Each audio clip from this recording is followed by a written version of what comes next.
My wife is Charlotte. I'm divorcing you to marry her. Take that useless child and get out quickly. Matteo presented the divorce papers to me with an arrogant attitude. Charlotte, with a smug smile, snuggled up to Matteo and looked down on me disdainfully. To them, I must appear as a pitiful person. However, they do not realize how foolish they actually are. I find it profoundly sad. Do you understand what you're saying? Do you really think you can just get a divorce? My mother stated this firmly to them. I am Ava Jones, a 32-year-old housewife. I have been married to Matteo for 3 years. I live with my in-laws at their home, where our family is about to grow. I am currently pregnant, and the birth is imminent.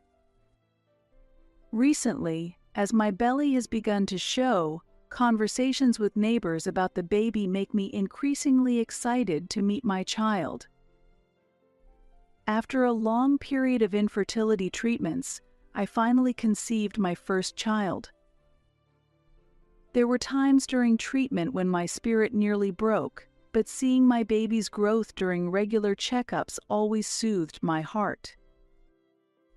While I have some nerves and anxiety about giving birth, the joy and anticipation far outweigh them. Incidentally, my doctor has informed me that the baby is a girl. Regardless of whether my child is a girl or a boy, I plan to enjoy whatever path they choose, and I am imagining a bright future for them. Yet Matteo's reaction was surprisingly different. A girl? Really? Yes, that's what the doctor said. No way. What? As soon as he knew it was a girl, Matteo looked very displeased. He was clearly disappointed. Matteo had wanted a child and was very happy when he learned of the pregnancy. But now he even says, I don't need a girl. The reaction from my in-laws was the same, nodding in agreement with Matteo's opinion. Why does it have to be a girl? Absolutely unbelievable. There's no point in her being born. Despite being their own child or grandchild, how can my husband and in-laws say such cruel things so casually? I felt intense anger at their words, but I desperately suppressed it, preparing myself to endure the days ahead. I began to be treated coldly by my husband and in-laws. Ava, take good care of the baby in your belly and rest. My former mother-in-law used to say this to me. However, since the gender became known, she started saying harshly, Hurry up and finish the housework, and you're so slow it's irritating. Furthermore, knowing I was pregnant, they would deliberately make me carry heavy things. Neither my father-in-law nor Matteo helped with the housework at all, they just complained. Are you going to make us eat such awful food? Are you slacking off just because you're pregnant? Dad is right. They only want a boy and see a girl as nothing but a nuisance.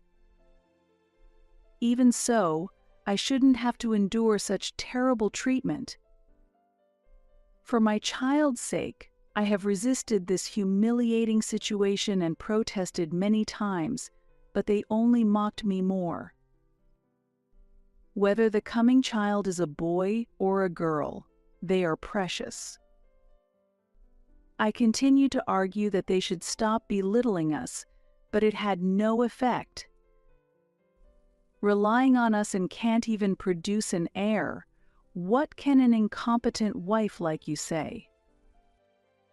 Mateo and my in-laws dismissively said that. No matter how hard I worked or how earnestly I pleaded for them to change their attitude and help with the chores, it did not resonate with them. And I was left to wear myself out, both mentally and physically, alone. Their attitude only escalated. Children are a hassle, and they cost money. Why don't you just get an abortion? I never imagined my mother-in-law, a mother herself, would say such a thing. My father-in-law laughed uproariously in agreement with the idea, and Mateo sneered. Perhaps they lack the essential human decency. I deeply regretted becoming family with such people. After that, I minimized my interactions with them, avoiding them except during meals. I stayed in my room most of the time, and when possible, I would take long walks to pass the time. I didn't want to be with them at all. However, they would come to my room to continue hurling insults, pushing me to the brink mentally. Eventually, I reached my limit, and like when I was undergoing infertility treatments, I began to cry uncontrollably at night. Staying in this house would surely drive me insane. I was on the verge of despair, about to fall. Continuing to live here would also negatively affect the baby in my womb, and a safe delivery would be utterly impossible. I immediately contacted my mother, who lives alone. I decided to return to my parents' home earlier for the baby's birth. "Hello, Mom, I need to talk to you. Is it okay if I come home earlier than planned?" "Of course you can come back any time if you're okay with it." "Thank you, it really helps." Ava, that voice. "Something's happened, hasn't it? Don't overdo it. Come back right away." Sensing something was wrong from my demeanor, my mother warmly welcomed me back. My mother is truly amazing. I want to be able to protect my child like she does. As I thought that way, I gently put my hand on my stomach. Then I quickly packed my things, and 2 days later, I was able to return to my parents' home. Upon arriving at my parents' home, the warm and nostalgic atmosphere almost brought me to tears. The space was so different from the stifling home of my in-laws that I instinctively took a deep breath, and at dinner, I tasted my mother's cooking for the first time in a long while, which was comforting. My mother always cared for my health. In my in-laws' home, despite there being 4 people, I always felt alone, and being back here made me realize how comforting and warming it is to have someone who understands and supports me. Although I was finally having some peaceful time, my feelings of unease hadn't completely cleared. In fact, my distrust towards Mateo and his parents only grew. Since returning home, not only had Mateo not come to visit, but there had also been no contact at all. I didn't mind not hearing from my in-laws because dealing with them was painful, but what was Mateo thinking as the father of my child? He showed no concern for my health. Perhaps to him, I was no longer of any importance. Even my mother sensed something was amiss with the lack of contact from him. "Why hasn't Mateo contacted us?" she asked one day, but I didn't know how to answer and just shook my head. And without any contact from Mateo, the time for childbirth finally came.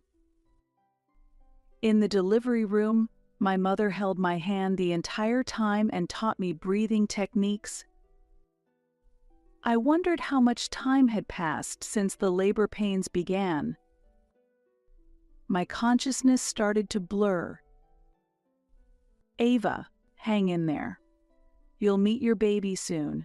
You're a strong woman. It'll be all right. Thanks to my mother, I managed to keep breathing even in the toughest moments. Ava, congratulations. You did great. She's a beautiful baby. With tears flowing, my mother celebrated the birth of the baby.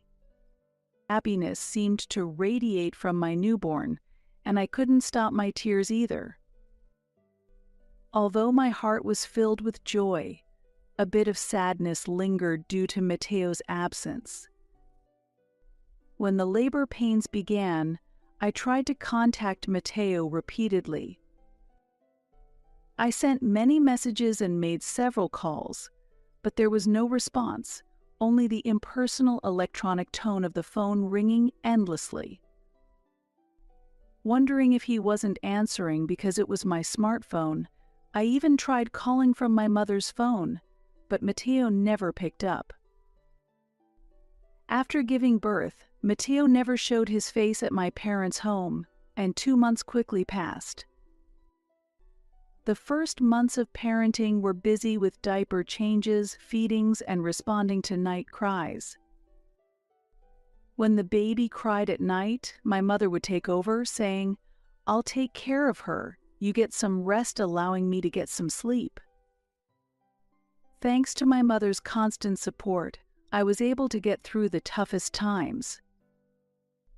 The parenting knowledge I learned from my mother, an experienced parent herself, was invaluable, and gradually I became capable of managing on my own.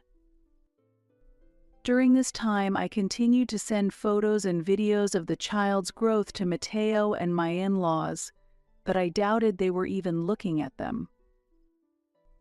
The lack of responses made me feel they were indifferent or not even viewing the updates, which was disheartening. I continued calling without ever receiving a reply, and my anxiety and doubts only grew. After enduring this for a while, I could not leave the issue unresolved any longer and finally decided to return to my in-laws' house with my child. My mother agreed to accompany me on the trip back, which was both comforting and a relief. As I held the house key in my hand in front of the in-laws' home for the first time in a long while, memories of before my return to my parents' house flooded back, and my hands trembled. When I slowly turned the doorknob, unexpectedly, I could hear children's laughter and a woman's laughter inside, and I instantly pictured who it might be. Matteo has no female relatives, and all his cousins are unmarried men. It was clear that these were not relatives. With my mind going blank in shock, I courageously opened the door. In the entrance, I saw unfamiliar small red shoes and women's-sized sneakers, none of which I recognized. My mother also looked on in astonishment. We immediately entered the house and hurried toward the source of the voices. When I reached the living room, there was an unfamiliar woman and a young boy. "Who are you?" I exclaimed in surprise, and Matteo, along with my in-laws, appeared from the back of the room. "Why are you entering like this on your own? And you even brought your mother. How rude of you!" "Just wait a minute, Matteo. Are these people acquaintances of someone?" I asked, bewildered. Without any sign of disturbance, Matteo pulled the woman close to him. There was an obvious intimate atmosphere between them. The woman, with a provocative look, stared at me and approached. "This is my girlfriend and our child. You should be able to figure that out," Matteo said smugly, as if he had won something.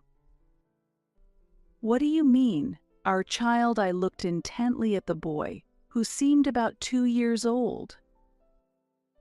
"So when you say my girlfriend and our child, You mean she's your mistress? Calculating back from the child's age, Matteo likely began his affair with this woman about 3 years ago. It's boring to be with someone plain like you, so I had no choice. It's all your fault, Matteo laughed arrogantly. Despite my mother being there, they continued with their harsh words mercilessly. As usual, my in-laws did nothing to stop Matteo's behavior. Had they known about this all along? No, they must have known from the beginning, and all of them mocked me together. Why must I, who has done nothing wrong, continue to be insulted like this? Sorry for stealing Matteo from you, the mistress sneered. Her name was Charlotte, and she was 26 years old. Charlotte worked as a bottle girl, and it all started when she met Matteo, who came in as a customer. Matteo often claimed he was working late, but in reality, he was meeting with Charlotte, and eventually, they began their secret rendezvous. As a result of these meetings, Charlotte became pregnant, a fact they hid for a while. However, once it was confirmed that the baby was a boy, Matteo proudly informed his parents. My son has done well. This is fantastic, exclaimed my mother-in-law in joy. An affair is not a problem. What matters is that he has produced an heir. My father-in-law stated without any sense of guilt. A young mistress who can give birth to a boy is obviously more valuable than an incompetent wife who can only give birth to girls. He shockingly declared, and I glared at him in response. By the way, that was right after we got married, wasn't it? Were you cheating on me from that time, I asked? That's right. You're 32, right? If the odds of having a boy are 50%, it's normal to think that being with a younger and incidentally prettier woman would increase the chances of having a boy. Matteo reasoned. This indicated his intention to make the woman who bore him a son his official wife. I was speechless at the ruthless and amoral things Matteo was willing to say. While I was stunned into silence, he continued, Charlotte is my wife. I'm divorcing you to marry her. Take that useless child and get out quickly. Matteo thrust the divorce papers in front of me with a haughty attitude. Charlotte snuggled up to him with a smug smile, looking down on me disdainfully. To them, I must look pitiful. However, they are unaware of how foolish they actually are. I find that profoundly sad. Do you understand what you're saying? Do you really think you can just get a divorce? My mother said firmly to them. Overwhelmed by her imposing presence, the smile disappeared from Matteo's face, and he looked at us skeptically. What do you mean by that? He asked. Oh, didn't you know? The president of the company you work for is Ava's uncle, and your current position is all thanks to Ava. Ava's uncle Matteo was visibly shocked. Indeed, the company Matteo worked for was managed by my uncle, my mother's brother. Matteo's promotions had not been due to any exceptional work on his part, but were all because of connections. If you divorce Ava, you'll also lose that position, my mother continued. Matteo had no idea.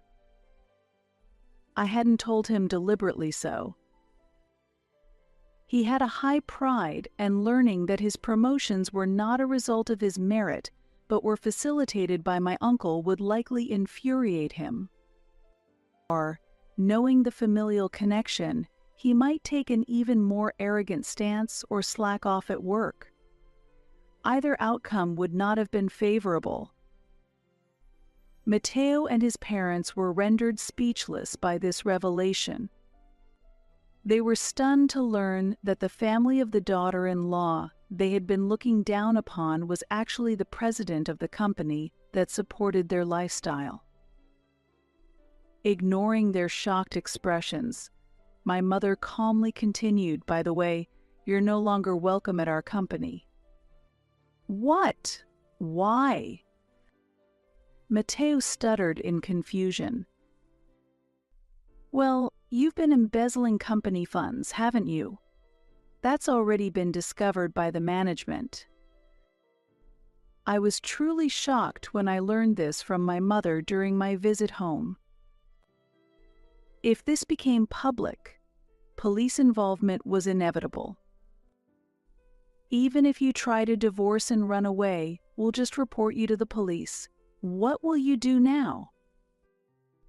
My mother's tone was calm, but Matteo's complexion turned pale instantly. Seemingly overwhelmed and unable to form words, Matteo gaped, shaking slightly.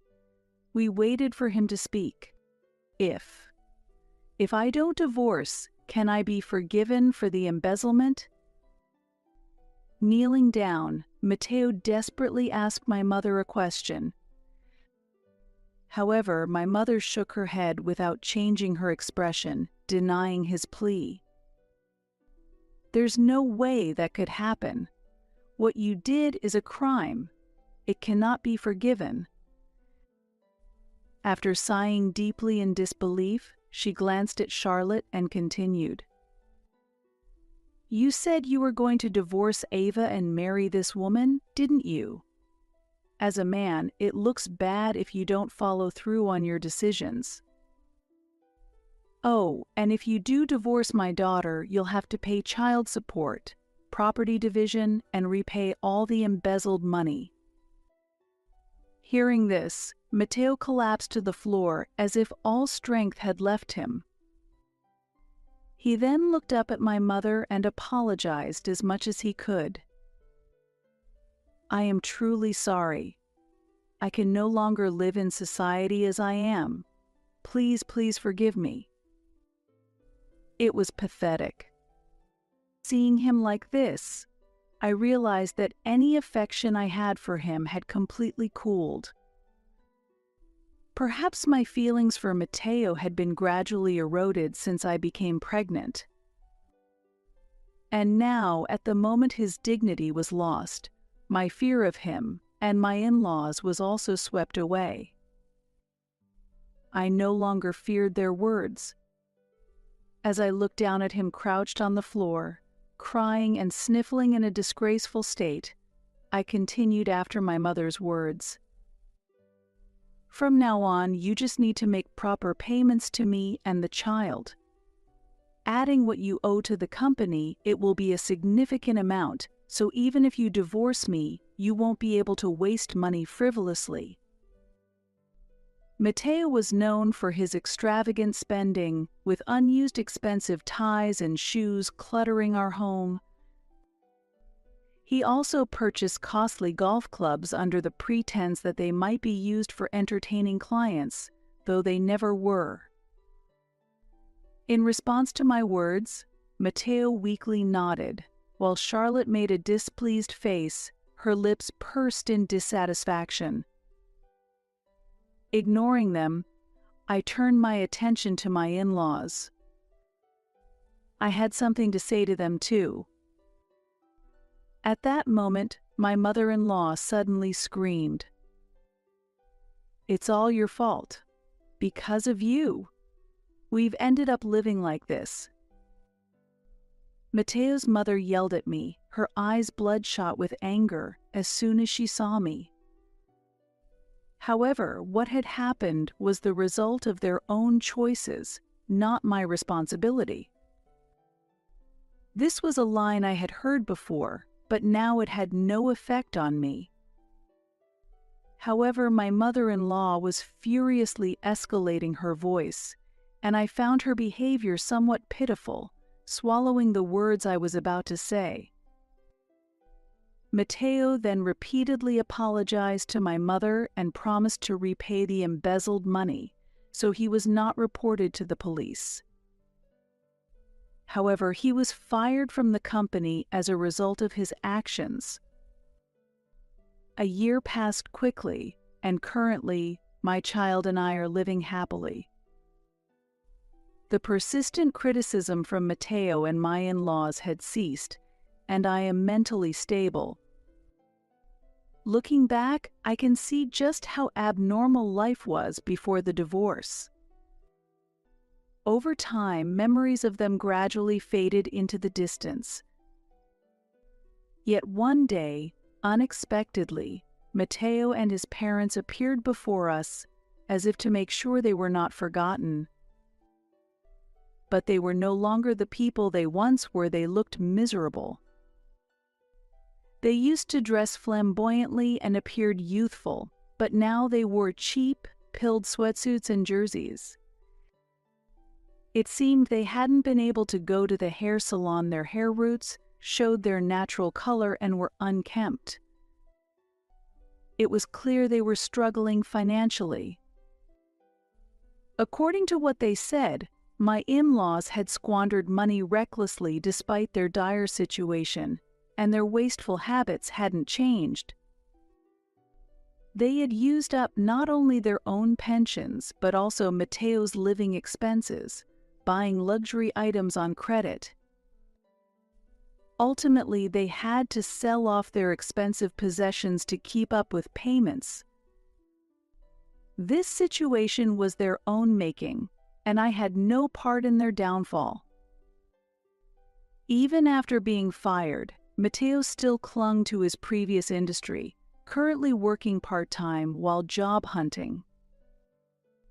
However, his reputation in the industry had spread negatively, and naturally, the circumstances of his departure from his previous job were well known among companies, making it difficult for him to return to his former industry or secure a full-time position. He's been forced to make ends meet through part-time jobs, but it seems all the money he earns disappears with repayments, property division, and child support.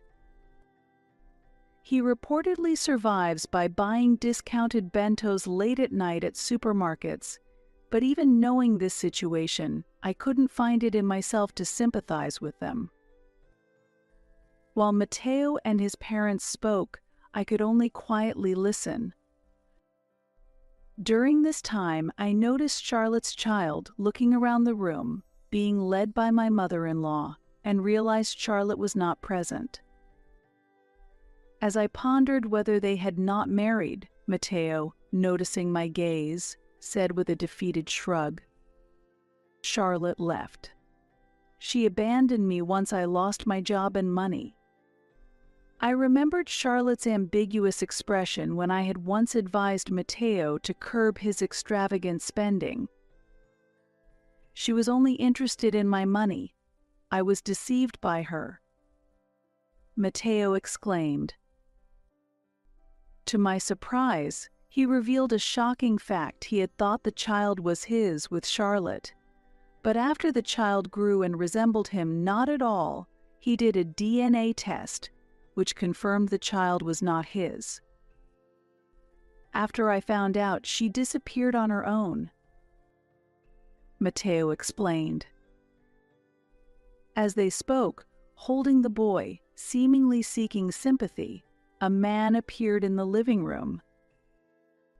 He was holding a small boy who looked at me and smiled joyfully, his smile seeming to brighten everyone around him. Seeing his radiant smile filled me with affection. "Ava, who is this man?" Matteo's voice trembled with surprise.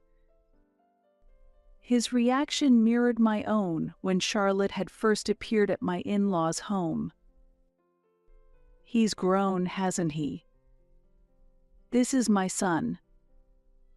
The doctor didn't notice in the photos since his lower half was hidden, but actually the child born a year ago was a boy. Upon realizing that Matteo and my child was a boy, their attitudes suddenly changed. is that? Does that mean my child is a boy? Matteo asked. Yes, that's right, I replied. Matteo, well done. Now we can start over. What are you talking about? Oh, you should have told us sooner. That's great. My in-laws suddenly changed their demeanor and said this with smiles. Their way of thinking was astonishingly baffling to me. It seemed utterly irrational. Do they really believe that the world revolves only around their desires? Sorry for the late introduction, but this man is my husband. So there's no way I would start over with you, I explained. Your husband? What? Didn't you hear? This man is my new husband, I affirmed. When I introduced my husband to Matteo, he became furiously red-faced and hurled insults. That's a joke. Were you cheating on me? Don't mess with me. I haven't cheated. I met him after we separated. Don't lump me together with you, you who had an affair and a secret child behind my back. I calmly stated the facts. Enraged, Matteo staggered towards our son, attempting to forcefully take him from my husband. Stop it. What are you doing? This child's real father is me. Let go of him, you bastard. At this, our son began to cry out of fear, clinging to my husband and rejecting Matteo. Seeing this, Matteo came to his senses and lowered his hands. I glared at him sharply and said coldly, "Given that you've tried to harm the child, we can never meet again. You're truly despicable." But I didn't intend to harm him. The very fact that you came here uninvited is frightening. If you come near our family again, I will call the police. I warned them. Perhaps frightened by my words, Matteo and his parents hurriedly left our home. At that moment, I thought we would never have to deal with them again, but I was naive. Unable to give up on my son, they continued to contact us several times through messages and calls. I then hinted at getting a restraining order and firmly warned them. This is your last warning. I will not hesitate to call the police if it continues, which finally stopped their attempts to reach out. I was concerned about Charlotte's child, but it seemed that Matteo and his parents had largely neglected their duties, and following a neighbor's report to Child Services, the police got involved. Eventually, Charlotte's parents took custody of the child and were raising him with love, which relieved me when I heard about it from the police. Meanwhile, Matteo and his parents had garnered a bad reputation in the neighborhood and could no longer work there, prompting them to move far away. This finally freed me completely from my in-laws. I am currently expecting a second child with my current husband, and soon our family will grow. A lively and bright life awaits us. Imagining a radiant and happy future, my mother, my family, and I are preparing to welcome this new life. Right now, I am enveloped in as much happiness as possible, and I am deeply grateful to my family, who has always supported me. I have vowed to be a kind and strong woman like my mother, to protect what is important.